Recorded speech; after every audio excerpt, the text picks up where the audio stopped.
Want to know what motivates a good man to take time away from his career and family to stand for office? Want to get to a grassroots understanding of issues in the electorate of Townsville? Well, then stay tuned. Welcome to Northern Vibe. Thank you very much for tuning in. If we've never met, I'm Matthew Maloney, host and founder of Northern Vibe. We're about sharing stories. This is where discussions are held with interesting, informed people to gain their perspective on a new state and any other issues that attract curiosity. Every Wednesday, my colleague Pat McLaughlin does an excellent podcast on Podbeam, Yes to a North Queensland State, Wednesday nights between 7 p.m. and 8 p.m.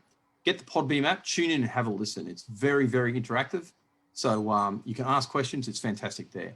Now, for this episode, we've been lucky enough to secure Clyton Hawkes. I've really been looking forward to this interview. Clyton Hawkes is the North Queensland First candidate for Townsville. Educated at William Ross High, he went to work in the transport industry. He's in spare parts and he's a truckie. Truckies keep the country running.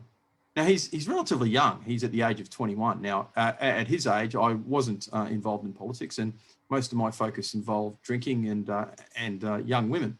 But he's decided to stand up and do what he can for the people of Townsville, which I think is very, very admirable. Now, before we start the discussion to our ever-expanding base of listeners, and we are increasing, it's really, really reassuring to see the numbers expanding every interview that we do. Please like and share. Northern Vibe is growing, but we really need your help to keep up the momentum.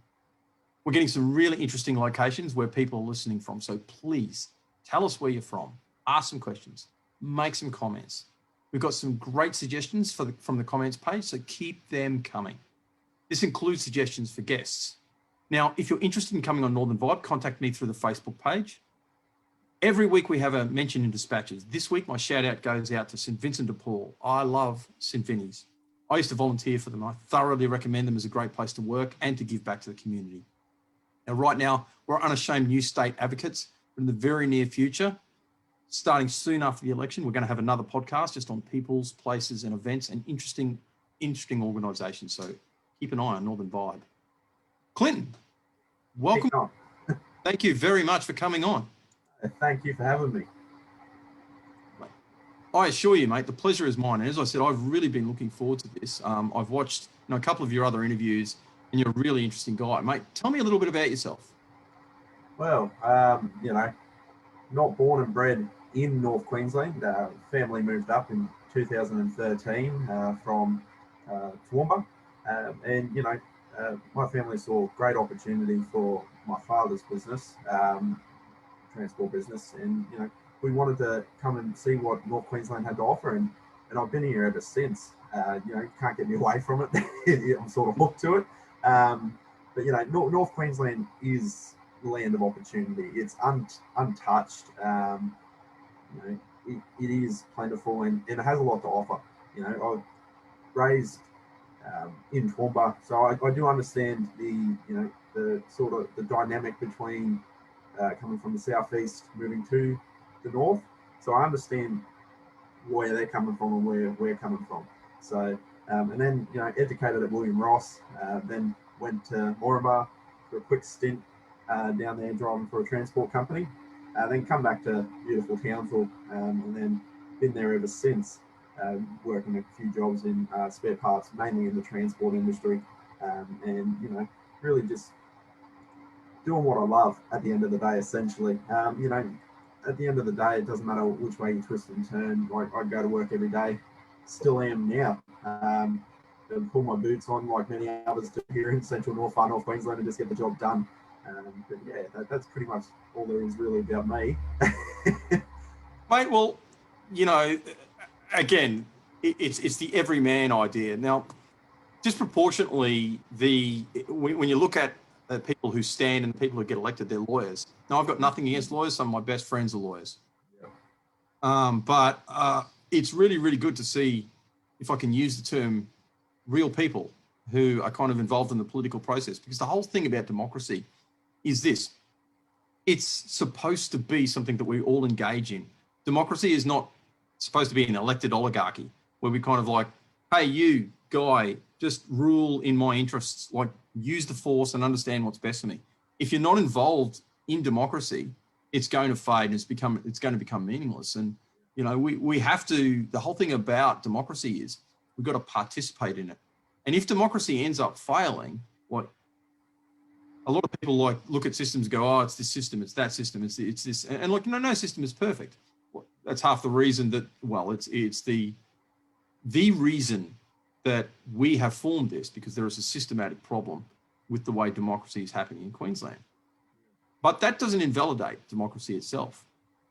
If you don't participate and you're not involved, it's kind of, you're contributing to the problem.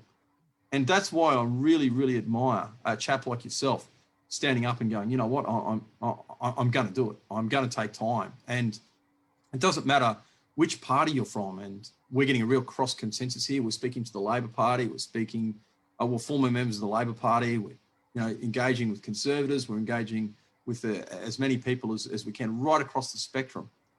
It's all about becoming involved, and it's all about really bulking up the legitimacy of Parliament, which is something that John McKell, someone who was a fantastic interview, I was really interested in that. Even though some of my friends and looking at the screen, I'm pretty sure one is live on now, sort of said, man, you're really fanboy with John McKell. Well, it's hard not to get fanboy with a former Speaker of the House. But look, tell me about your electorate. Well, look, you know, Townsville is a very diverse region. You know, we've got two islands, Palm Island or Greater Palm Island and Magnetic Island. You know, it is very diverse, and it in a sense of things, it is very large. And then you've got the industrial area of Bowley, stretching all the way to South Townsville. Encompassing the Port, the Strand, Castle Hill. You know, we have got a lot of issues here in Townsville. Then that's unashamedly, without a doubt. We do have a lot of issues that both the major parties are neglecting, essentially, considering that the LNP was the last sitting member before the incumbent Scott Stewart. So, you know, it is very, like I said, it's very diverse, and it's got a lot of articulating parts. It's a lot different to, you know, say for example, the Burdekin, which is very rural and mining, whereas sort of a city coming together with islands and whatnot. So, you know, it is hard to get out there and talk to the people, but it's really rewarding at the end of the day, because you're really getting a sense of the landscape that you're working with and hoping to represent at the end of the day. And it's no picnic.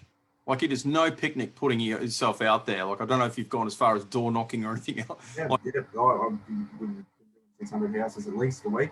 You know, I would like to do more, but you can only do so much as what you can do. Wow.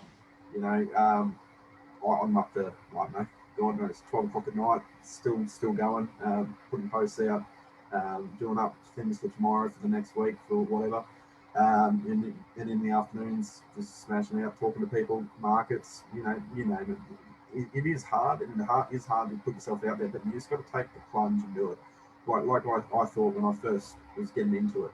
Like I started getting into it when I was sort of 20 going on to 21. So, you know, I really saw the neglect that a lot of people you know, want to say. They say and they feel they're neglected by the two major parties, and nothing is being done. That is the core reason why I wanted to do it. You know, and then Jason said, "Well, mate, I'll give you a go." And I said, "Well, no worries. I'll give it my best shot." You know, I take it as any job I've ever done. You know, you do it to the highest of your ability, and you can only do so far, go so far, and do so much. But you do it to the best of your ability. Like I said before, you pull your boots on the same way as everyone else does, and you just go and get the job done. Well, kudos to you. And again, like, we're all little engines of democracy. We really, really are. Now, of course, casting a vote is really, really important, and I'm not demeaning that. But considering that we do have the compulsory kind of vote there, another step up to ensuring the legitimacy of democracy and making sure that it's meaningful, that the rules that look after us are the ones that we've created. Really, really quickly, I lived in China for a year, and I was having a conversation with people over there about the rule of law, and they would go like, do you obey laws? And I was like, yeah, of course, like, we have the rule of law. And they were genuinely, mate, they were, this chap I was speaking to was so dismissive and condescending. You go, you obey laws, like, what's the matter with you? And I said, you've got to understand this. it's not like China where you get a group of people who sit down and tell you how you should be thinking and how you should be living. They're our laws. We make them. So when I disobey a law, I'm actually disobeying my fellow citizens. I'm disobeying and I'm disrespecting the democratic process. And, you've kind of nailed it. You've got the essence of it. You've understood that fundamentally that's what this is about. This is really at its heart. This is about democracy. But can you, you've articulated that's one of the issues that's kind of got you involved in. Mate, are there any other specific issues that have got you involved? Like, how do you feel about, say, the crime situation in Townsville? Well, in Townsville, it is no secret we do have a serious crime issue, let alone, the rest of central north and far north Queensland. It's got a crime issue the same as Townsville's, and it doesn't get as much media attention, of course, but, Townsville has got like I said, a really big crime issue, and it has to, come to an end, because we're just letting people walk over each other, and that's not what Australia is about at the end of the day. That's not what North Queensland is, I believe, or Queensland is at the end of the day. It is the land of opportunity. It is the land of the fair go, and we've really lost that at the end of the day. And we need to get tough on crime. We need to close the loopholes. We need to allow our police to do their job. We're limiting them to chasing them around and not being able to do anything, and then they lock them up and they walk out in a revolving door. So it really comes to the point where we've got so much red tape wrapped around all our key institutions that we can't do anything anymore. And to remove the red tape is a monumentous task, but it needs to be done. Otherwise, we are never ever going to see anything change. And mate, what sort of again, like, I'm just throwing up stuff here to discuss. What sort of infrastructure would you like to see for your electorate? North Queensland First, we've got a very large, extensive infrastructure package that we've put out with our $6 billion real royalties for regions program. So we've got upgrades to duplicate the Bruce Highway between Serena and Cairns. We've got, personally, on my pet project, which I really believe in, being from the transport industry, is the Townsville Eastern Access Rail Corridor. So that's linking the Northwest Minerals Province and the North Coast line, the East Coast line together, and then running a line straight to the port instead of the train line stopping in Stewart and then getting it trucked 10 kilometres to the port. And it makes no sense. It makes no sense, economic sense to me, to do that. It should have a train run straight to the port. So we've got 195.5 million on the table to, commit to that project. And it's something I believe in, from my background, and it makes sense to me, and it makes sense to a lot of people who believe it should have been done 10 years ago. But in terms of infrastructure, you've got dams. Like, the last time we built a dam was 1987, Peter Frost Dam at Proserpine. So it comes to the point where, why aren't we building these things? The 80s was 30, 40 years ago. So why can't we see any serious coin being spent in North Queensland? But that comes down to the lack of representation, which then comes to the point where, how are we going to get the representation? Well, it comes to creating a new state at the end of the day. So, there's a lot of things on the table that North Queensland First and myself really want to do, but it comes down to the point of, we're never ever going to see it happen unless either we hold the balance of power or we create a new state. Well, I did have a couple of other incidental questions that I was going to lead you into, but let's dive into that concept a little more. No, don't apologise. I'm really enjoying this conversation. So, what really kind of like triggered you for the new state thing? Was it like an evolutionary thing? Was it a revolutionary moment? Was like, discuss, why did you kind of like go, well, a new state? I've been involved and directly and indirectly involved since I was 18 with the new state concept. So, I can see, so I believe I've got a common sense approach to, how we do things in the world. I think I do. A lot of people have lost common sense, and it makes bloody great sense to split the state in half, or not in half, but in a way that it will be feasible, economically feasible for North and South. But you know, like the neglect that we see, we're not seeing any infrastructure. You know, we're not seeing any serious, meaningful infrastructure in North Queensland being built, and that's really what has triggered me is the lack of neglect from the two major parties that are in southeast Queensland, and they're not out there, you know, connecting with the people of central north and far north Queensland, and they can stand up every day of the week and say da da da da da, and everyone just believes them. Everyone believes them, and it makes you seriously wonder how can you? They do it every 4 years, and then that brings back to the point of why I want a separate state, because the representation, 73 seats within 250 kilometres of Brisbane out of 93, you're never ever going to see any, you know, you're never going to see dams, roads, new electricity projects, biodiversity moving to Mariba. You're never going to see anything like that unless we, you know, get a separate state, essentially. Yeah, get out of our wallets and get off our backs. Much, you know, everyone. I feel as if, like, the general consensus is, I talk to countless people today, and one of the first things they say 9 times out of 10 is, "Are you for a new state?" And I say yes, and then they say, "Well, so am I."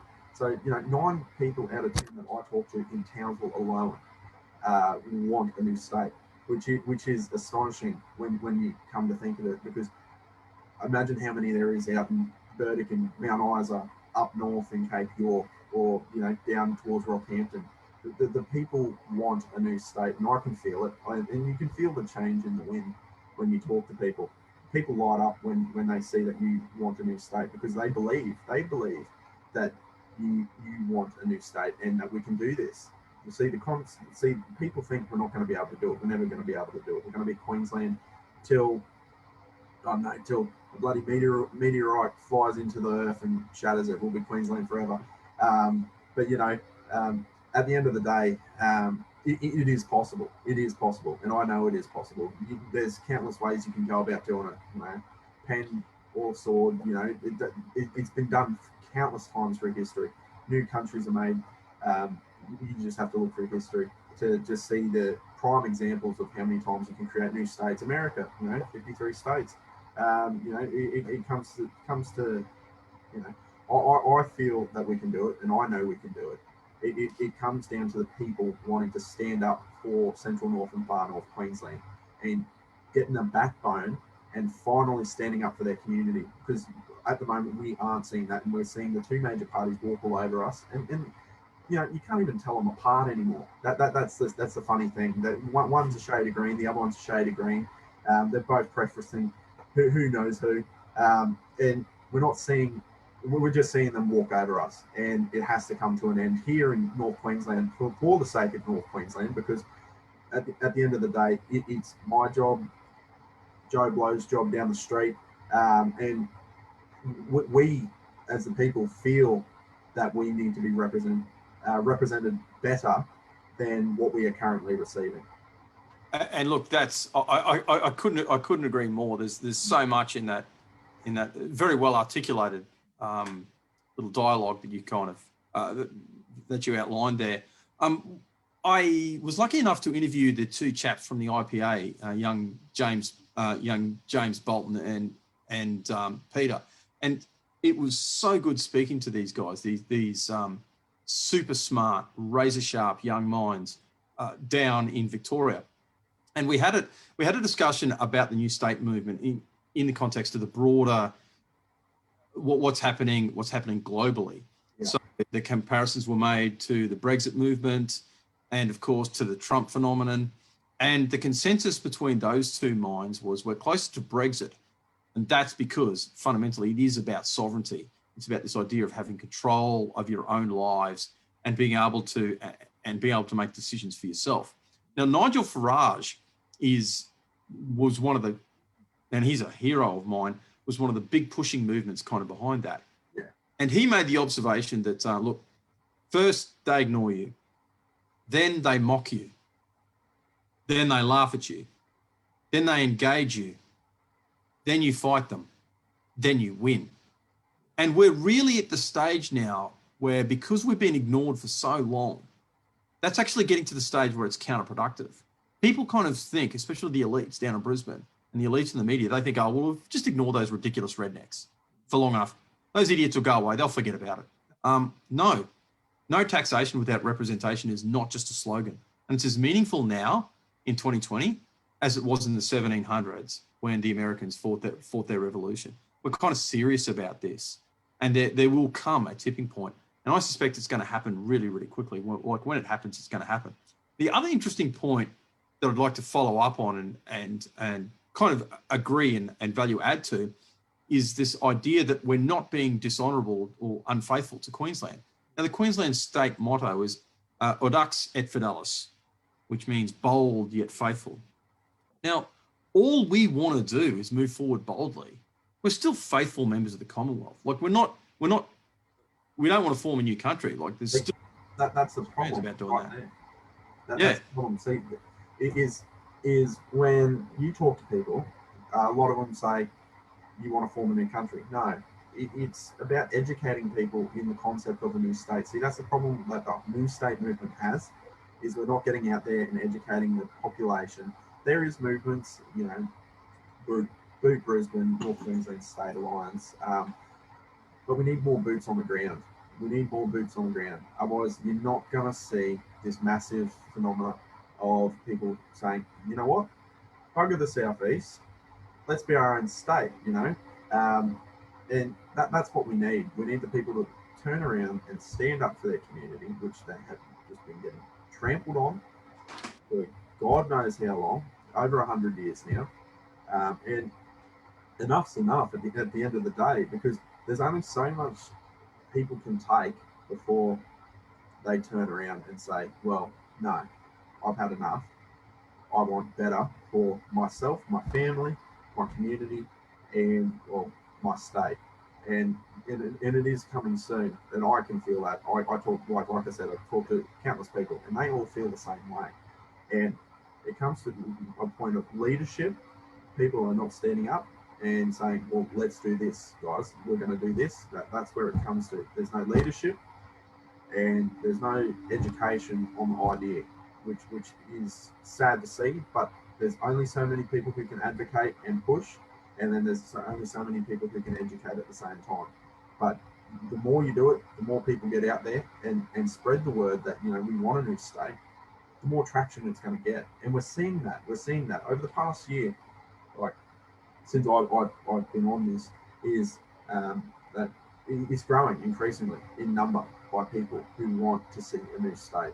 Like when I first was talking about a new state to people, I started talking to my family about it, and they said, well, why the bloody hell do you want to do that? Queensland's Queensland, you wouldn't want to bloody do that. And I said, well, here's why we should do it. And it took a bit. It took, I'd say, probably a month before they turned their opinion around. It was like, well, he's actually right. We should make a new state. We should do it. And I feel like everyone else can be the same way. Everyone else can see that we need a new state. And I know that with the advocacy and the people movement, that we can actually get this done. Absolutely. And, I don't want to focus on this too much, because I really do want to keep this local. I've had a number of great guests from interstate and stuff like that. So we do end up talking about national issues, but just really do quickly want to go over the fact that a new state is really going to have massive implications for competitive federalism. For those who don't know what that phrase means, competitive federalism is this. The federal government exists because the states say it's so. It's not the other way around. Like the federal government wasn't formed and decided to form states. It's like, no. The colonies got together and said, we will cede a little bit of power around national defence and around international issues. We still want to kind of run ourselves. We'll let you handle those sorts of things. Issues, yeah. Absolutely. There should be a consensus on, and there should be like a one continent, one people response. We're not arguing against that. Like the New State movement is not arguing against this idea of nationalism. We're still loyal, patriotic Australian people. I don't see the new state movement as something diminishing from my patriotism, as something diminishing from the Commonwealth. I see it as something that's going to make it better. And here's why. And I'm going to say a couple of quick things, and then I'm going to get you to comment. By the way, this isn't in the script, so I'm sorry to just kind of throw this at you. Yeah, I don't mind. Mate, again, competitive federalism matters to me because the way it's supposed to work is, so you have a policy in a state that's really good. It kind of shames other states into going, oh man, those guys are doing a good job. So a really good constant example that we always get mentioned is death duties, and that was under the Bjelke-Petersen era, where every other state had death duties. So you paid a tax, so you gave money to the government for dying. Like, yeah, you got a real choice on that, haven't you? Like, and Queensland said, you know what, we're going to abolish that. The other states screamed. They screamed hard. They screamed long. They said, well, there's a cozy consensus on this. Surely this is about consensus government.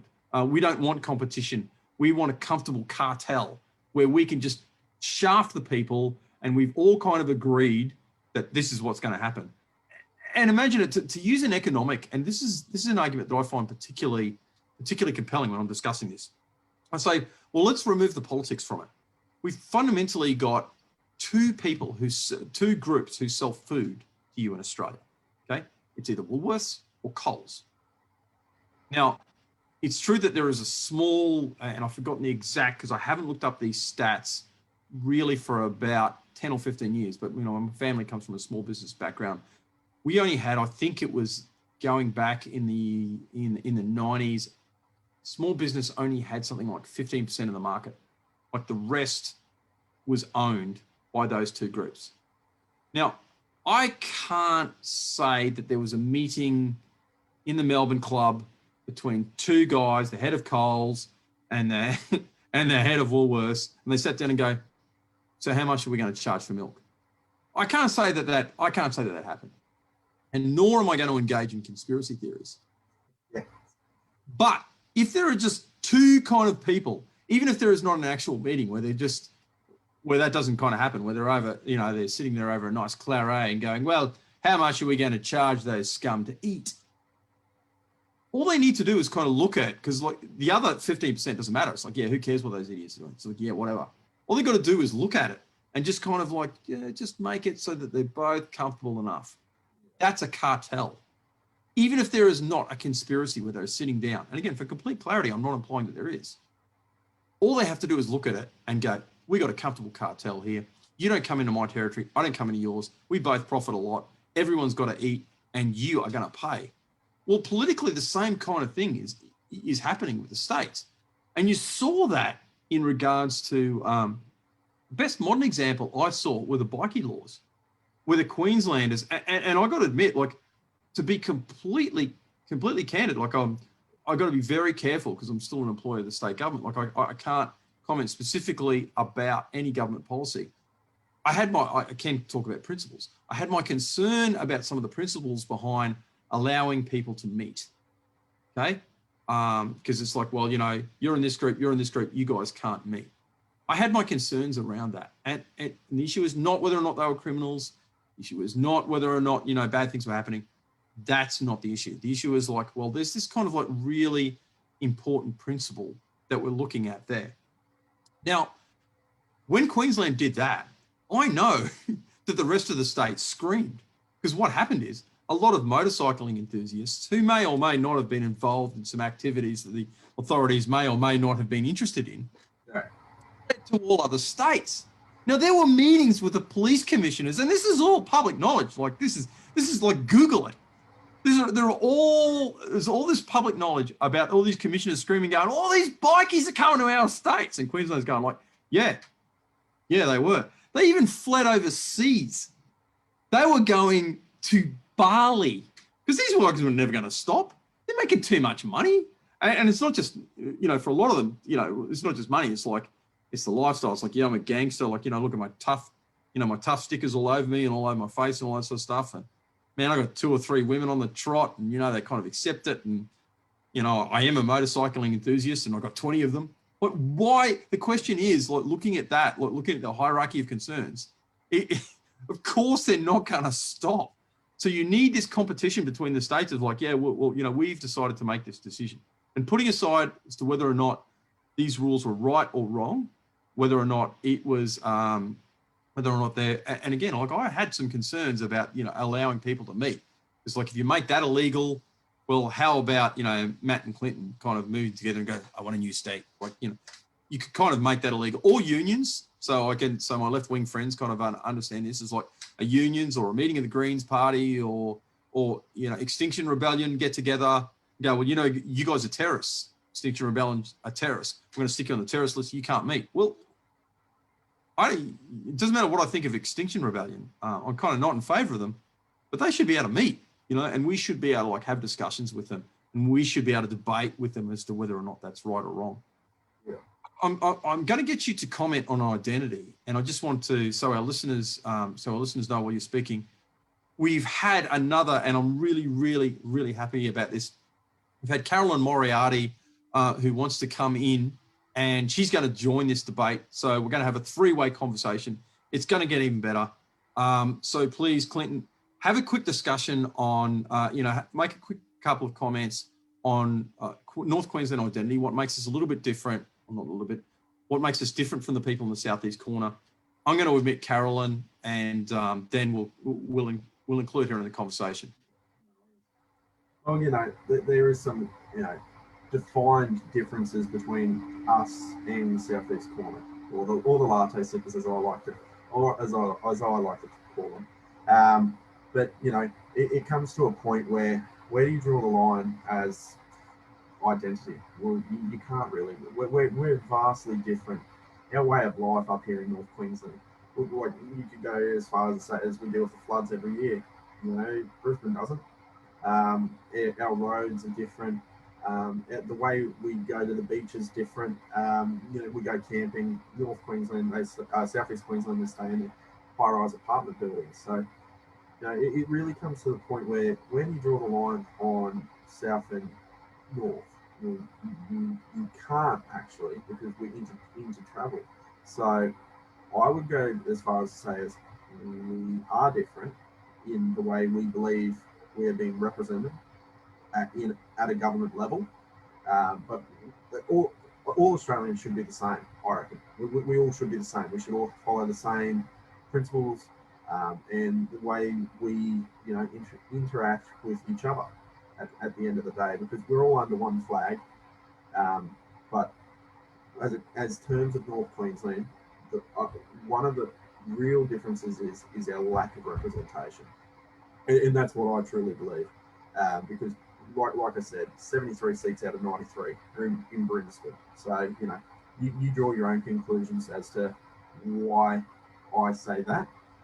But at the end of the day, when people say we're vastly different, well, we're not. We're under one federation. We're under the same flag. It flies above.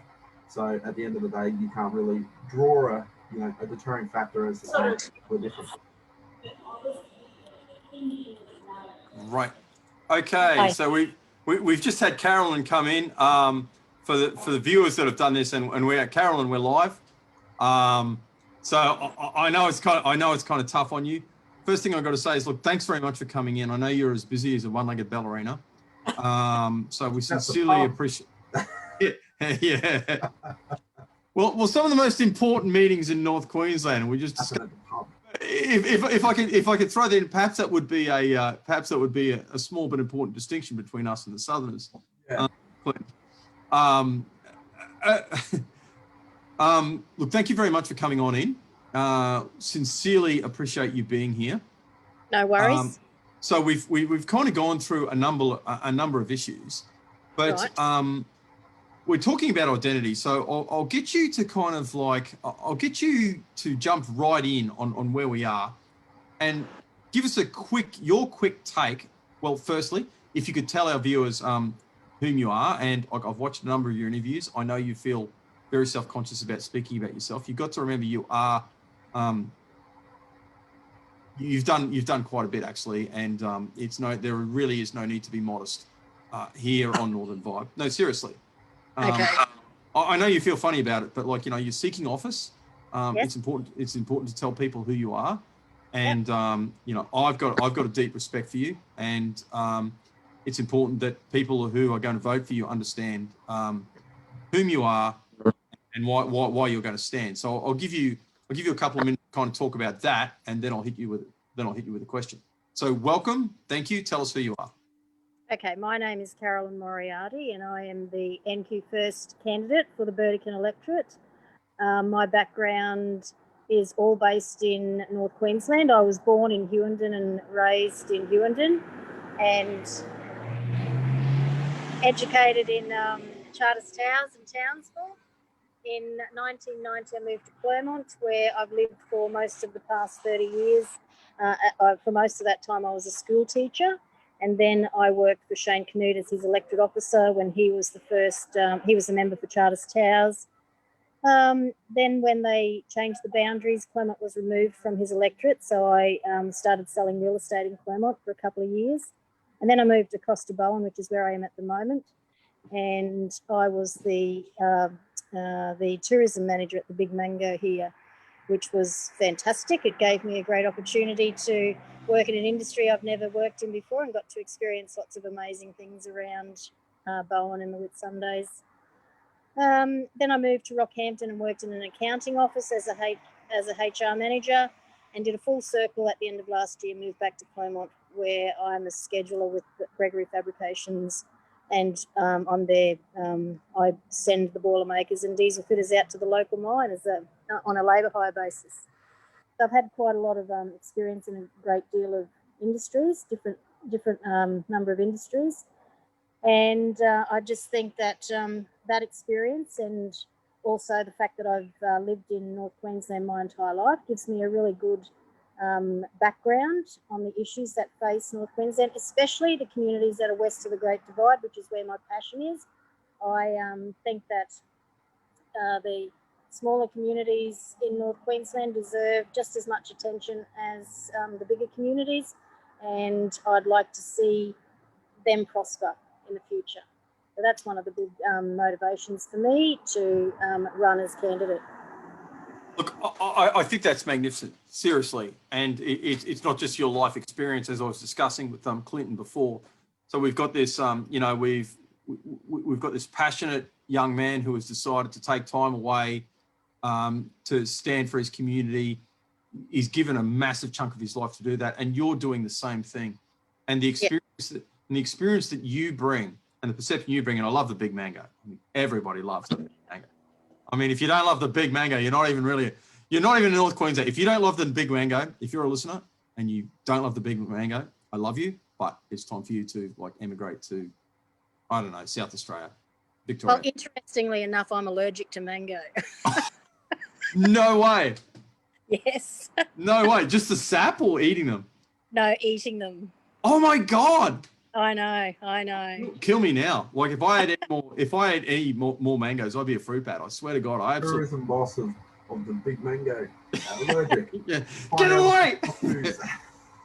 Can you touch them? Like, you know, do you get the skin allergy thing going, or like what's? I get, the last time I had anything close to me with mango was a lip balm that was made with mango when I was working there, and the lady who made them brought them out for everyone to try, and I just put it on, and within seconds all my lips started to tingle and swell, so I had to quickly wash it off. So that's the last experience. So that was probably about 5 years ago, and I'm not game to try anything again. Oh, that's got to be tough. That's got to be tough, kind of right there. But yeah, look. One of the things we were kind of talking about, and to bring you into the conversation, is we're talking about the things that make us a little bit distinct from the Southeast. And Clyton made some beautiful points that we share more in common that we don't. It's not that as North Queenslanders we're disloyal to either, you know, the state itself, really, when it comes right down to it, or the Commonwealth generally. Fundamentally, it's about us getting representation. But there are some distinctions between us and the people in the Southeast Queensland. I don't mean in a negative way. It's just about values. Perhaps the best way of articulating this is when I was talking to John McKell, who's the former speaker. I kept on talking about the 73 in the Southeast corner. He got a little bit frustrated with me and said, look, Matt, this 73 block you're kind of talking about, mathematically, it's not quite correct, because he was thinking purely in the sense of if you're going to win an election, you need this many kind of people. I don't think what he didn't understand was I was talking about an identity block. Now, if you've got Southeast Queensland, and there are a bunch of people who are fundamentally dealing with urban issues, and pretty much everything that kind of are issues for us, they take for granted. And the Indigenous people that I've interviewed on here, you know, Desmond Tarley and Yodi Batsky, everything that the people in the Southeast corner take for granted. So, like, you pick up the police, they're going to be there within 20 minutes. Well, that's simply not the case for, you know, the people in Wujal. It's simply not the case for people living in outstations, you know, No. past there. And that's no disrespect to the hardworking, you know, people who are out there. It's simply a case of these issues that have been kind of fixed up down in the Southeast Queensland are still kind of problems with us. And then on top of that, we have other issues that are kind of more important. Like, you know, there is the possibility that if my kids go down to certain beaches in North Queensland, they might be eaten. Now, it's not that I want to destroy all wildlife. Like, I am a hunter, a diver, a fisher, and a hiker. I love, and one of the reasons I'm up here is because I want to look after the environment of North Queensland, but I have a slightly different take on it, and I have a slightly different worldview, and I have a slightly different hierarchy of values, and therefore a slightly different identity. And Carolyn, I'd really like you to comment on identity, the different identity for us in Central and North Queensland. Okay, well, I guess when I worked for the accounting firm, I did do quite a bit of travel. We had an office in Brisbane and an office in Charleville and an office in Roma. And so I did get to spend quite a lot of time as in my role as HR manager with the staff in Brisbane. And I loved going down to Brisbane. I loved meeting with the people. They're very passionate and they were very young staff. So it was really good to have be around young people, and their enthusiasm for learning in their jobs is quite contagious. But the thing that got me most every time I went there is how unhappy people are when with public transport. So I'd catch the train from the airport into the city, and I only had to go up 3 flights of stairs, and I was basically at the office once I got out of Central Station. But the people, when you left work to go back to the airport, and people were just flying past you, so rushed to get everywhere, and by the time you got to the platform, they were the same people that were pushing you out of the way to get down the stairs. It just there's no joy. They just seem to be so stressed all the time, and I find that I can leave my home in Clermont at 5 to 8 and be at work at 8 o'clock. So it's just a completely different lifestyle. We're a lot more chilled, a lot more relaxed. But in saying that, that doesn't mean that we don't deserve the services that they can get in the city. So, I've got a couple of towns in the electorate here that don't even have public toilets. So I just find that extraordinary that, while Brisbane has, more tunnels so that they can get to work quicker, and, more trains so that they can knock 5 minutes off their travel time, people who travel out the west, they can't stop at towns because there's no facilities there for them to use. So that's a huge discrepancy for me that I think is quite unfair. The same with health services, especially out the west areas where there's a bit of a crossover between health districts. So you might be part of the Midwest Health District, or the Central Health District, or Central West, or whatever. But if you're just saying the Central West but closer to Townsville, your nearest medical place is meant to be Brisbane, even though you're closer to Townsville. And there's never any flexibility around these arrangements. And I guess that's a big frustration for people out in the smaller communities. Traveling for health reasons is paramount. We've got to do something about stopping or helping people so that they're not spending so much time on the roads just to access health services that should be available in their hometowns, such as maternity services. So People shouldn't have to move away from their house for 2, 3, 4 weeks awaiting the birth of a baby. You've articulated that perfectly. It's not that we've got a problem with people in Brisbane building a new Clem Jones tunnel or another pedestrian bridge. We don't care, but we don't want to pay for it. What we want to do is use our money that we created, the wealth that we've created, to make sure that we have services for our people. So if you need kidney dialysis, you don't have to fly 1,600. If you've got cancer, you don't have to go to Brisbane and be away from your family. You don't have to. These things, and it goes back to what Clyton and I were kind of discussing before. The things that people in Brisbane take for granted are still actually issues for us in North Queensland. Yes. It matters. It matters. Like, okay, you've solved all those problems. But for us, there's still issues. Yeah. There are still massive delays for people in North Queensland for health services. Yes. They don't have the services that they want. And that money that we create, again, no taxation without representation. We want to be able to use the money, the wealth that we create to make our lives better. It's not that we want to make your lives worse. That's not what we want. No. We just want some equity. Yeah. That's right. Get your hierarchy of concerns. Like if another pedestrian bridge is really that important to you, great, but use your money. Yes. Well, I just want to touch on this. Over the past 4 years, we've had 22 billion worth of mining royalties flow into the Treasury in Brisbane. Why can't we quarantine 6 billion of that, like North Queensland First wants to do, and for our real royalties for regions program, it would see vast infrastructure projects for central north and far north Queensland. But it's common sense ideas that we're not getting out into our rural and remote regions that need to be done. Brisbane's done all the common sense stuff. They've done all that. Now they're adding more tunnels to get to work 5 minutes faster. We haven't even got a single tunnel in North Queensland for to get rail tunnel to go to God knows where. Why aren't we seeing any development above the Tropic of Capricorn? Why aren't we seeing that? It goes right across the country. It's not just in North Queensland, but more importantly, it is like for us who live in North Queensland, it is a serious issue, and we're not seeing under either the ALP or the LNP, stump up funds or actually commit to these projects that will better the community that they are representing. Exactly. Carolyn, we kind of covered off on a couple of issues before. So like I'm going to encapsulate, many of the issues that we discussed earlier in this question. So you get elected, you're the new member.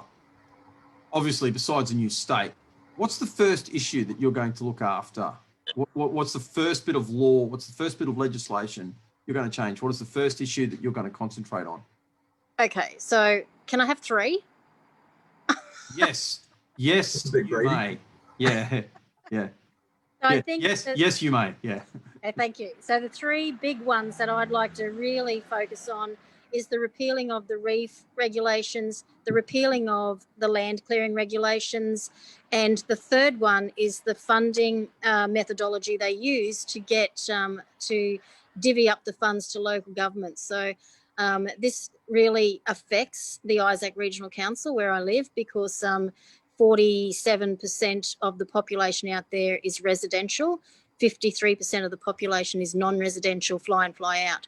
So at the moment, the funding methodology that's used only takes into consideration the residential population. So that, to me, is an absolute rort that more than half of the population live in the Isaac Regional Council. They use their water, they use their sewage, they use their health services, they use everything, they drive on the roads, and they don't have to contribute through rates or and there's no funding attracted from their working out there. So that's something that I really want to see changed. I think it's just completely unfair, and I think even people in Southeast Corner would go, yeah, you know what, you're right, that is really unfair. Absolutely. I really that is kind of like really nailed it. We've only got 10 minutes left. So I'm really Yes. keen to squeeze a lot of questions. I'm really enjoying this conversation. So I want to squeeze in a couple of questions. And Carolyn, I'll get you to comment on this first, and then Clyton, I'll get you to go second. So, and just to put a degree of context for you, Carolyn, in regards to some of the conversations that unfortunately you missed, we've really identified that fundamentally the issue is about representation, that no taxation without representation isn't a cliche, and it isn't just something that kind of like, people can kind of ignore historically. So what should a parliament look like? So we get our new state, and for the purposes of this discussion, let's say we draw the line shortly under Gladstone. So we've got a power station and we've got that population up there. How are we going to ensure representation for the new state? Are we going to have a unicameral, bicameral? What does it look like? You first, Carolyn, and then Clyton, you can come in afterwards.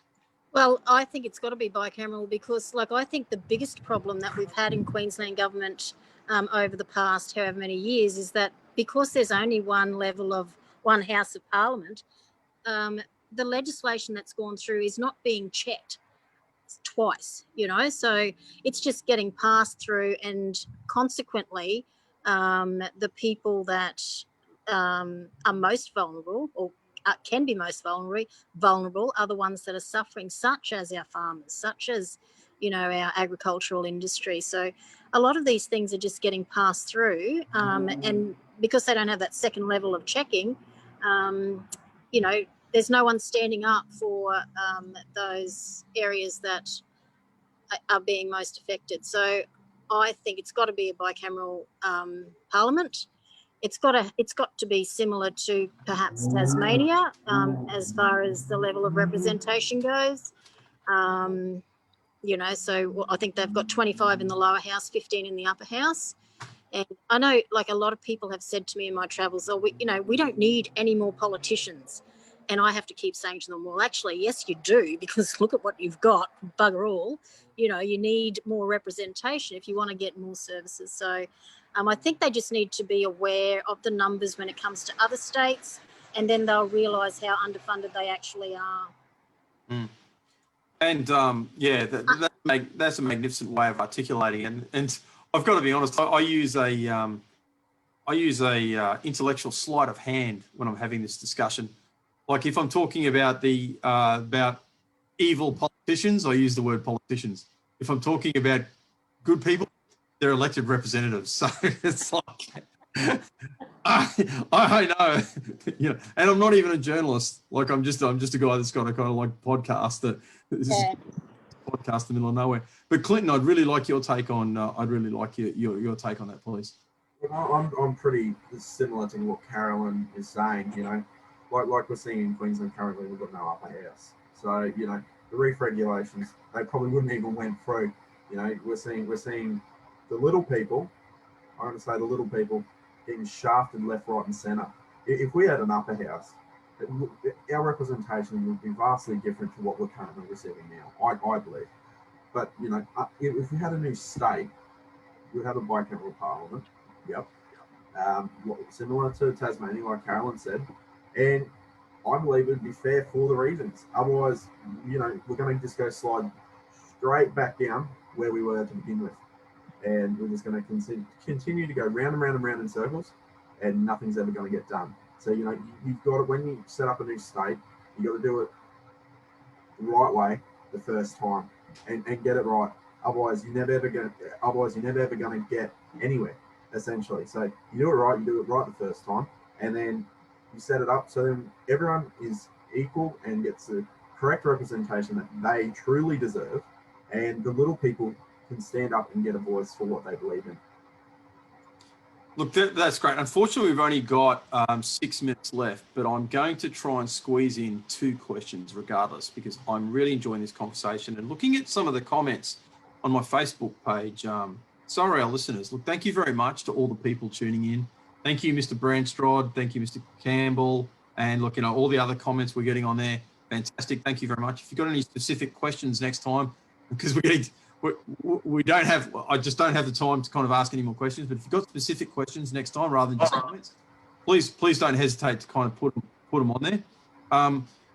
So we, as Boot Brisbane, one of the things that we've done is like we've done a lot of speaking events all over Queensland. We've gone to west, we've gone south, we've gone pretty much all down the east coast.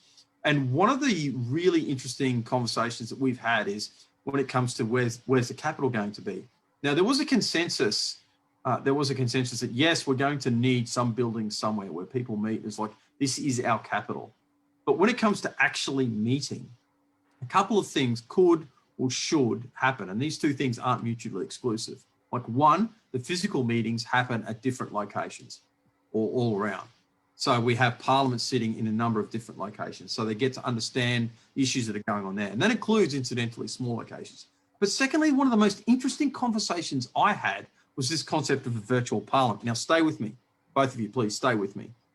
The conversation was structured around Star Wars. Again, stay with me, all right? I don't want to lose you on this one. But we really do now have the capacity, and this meeting is an example of it, where people can kind of like beam in and have a conversation and say, well, look, I'm representing this area and they want this. You consider the impacts that's going to have on human psychology, because we know from human psychology, like this is not really kind of arguable anymore, that when people get together, they conform to the group that they're with. It's not a good thing. It's not a bad thing. It's just what human beings do. But imagine this. I'm going to throw this scenario up. So Carolyn is the new representative. She's sitting there talking to one of her constituents. She glances at her watch and goes, look, I'm really interested in this conversation about whatever it is, like infrastructure, industry, crocodiles, environmental issues, Indigenous issues, law and order, whatever it is that it is. I'm really, really interested in that. I love that point. I've just got to beam in. And in fact, do you mind if I use what you kind of said in that? You're not going to have that psychological change where people have to conform to their other MPs. You're going to have this dynamic where they really are the representatives for their area because they're still physically there. And the people that they're actually talking to are their constituents.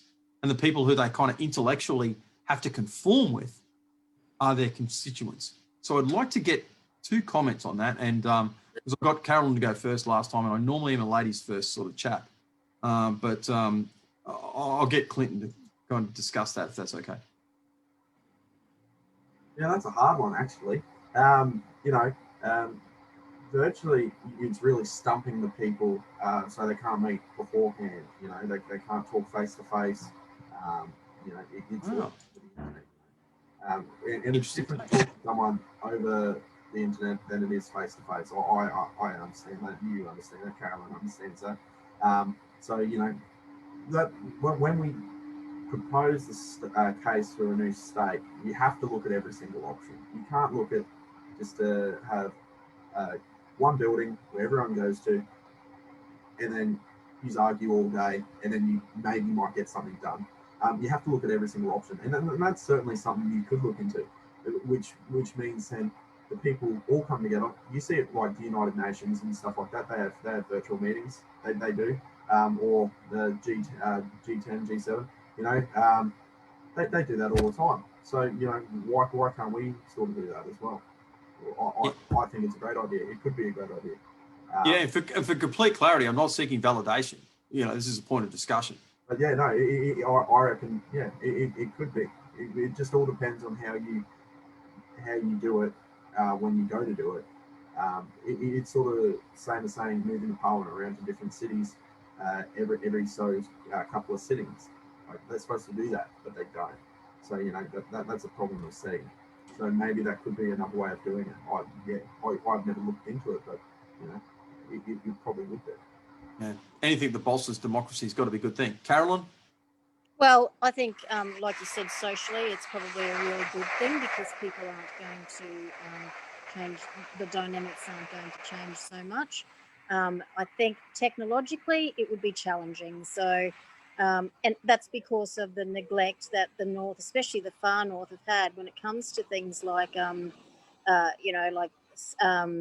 internet and so forth. So like, it'd be a cloudy day out in Clermont and you might not get any satellite coverage. So, it might be a bit tricky. And we saw the coverage that Clyton had when he was in Garbett, for crying out loud, in Garbett. Like, you think the technology would be quite good there, but it was pretty ordinary that night. So I think, look, I've done 20,000 kilometres in the past 5 months, and that's just getting around the vertical electric. So anything that gets people off the roads and gets them, face to face using technology is wonderful, as long as there's equity in access. So as long as everyone can access the same level of technology, then that would be a wonderful idea. Look, that's some great points. We're actually right on 7 o'clock, but I'm still going to throw it out because we've got a couple of minutes to discuss it. And you're both very erudite guests. Actually, I'm sincerely enjoying this interview a lot. So thank you both very much. You're welcome. The jersey. Who gets to keep the maroon jersey? What's going to happen with the football? Okay. Who wants to go first? I'll actually. I will. Okay, yeah. Okay, he wants it. Hawks wants this. What about a navy and gold jersey? Ooh. Oh. Navy and yellow. Why can't we just have a navy and yellow?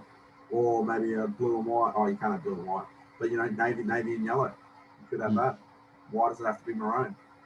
We've got plenty of talented North Queensland football players that could, form their own team, form a true identity in the sport we all love, and really cement ourselves as a true contender to the state of origin. Ooh, I'm getting tingly just thinking about that one. Carolyn?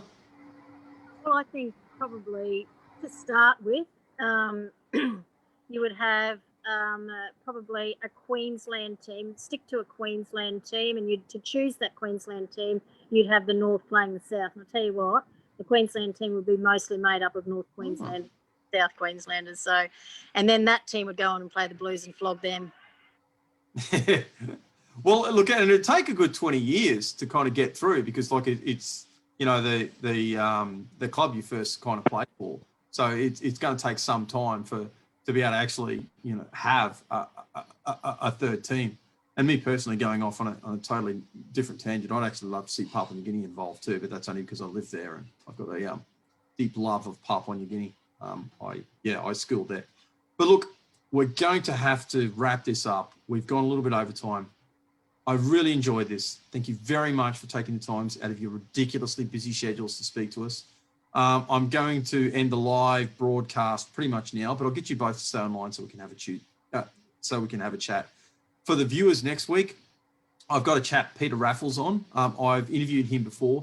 The reason I've got him on is because he is one of those number crunching, and I know he won't mind me saying this, he is a number crunching geek who obsesses about elections. And if anyone is going to be able to look in his crystal ball and give a prediction as to what's going to happen on the 31st of October, which I remind everyone is Halloween. Yes, I know. Just saying. Like, there's going to be some ghosts, some ghouls, there's going to be some weird. Old Joe's going to come. Happen. Yeah. There's going to be some weird things happen that night.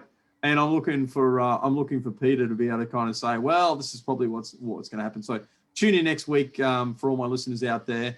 We're hovering a little bit over 1,000 when it comes to shares and stuff like that. When it comes to the people that are actually kind of looking at it. So that's absolutely fantastic. Thank you very much. Again, like and share. Fantastic to have you all tuned in. Fantastic to have my guests, and tune in next week to Northern Vibe. Thank you very much.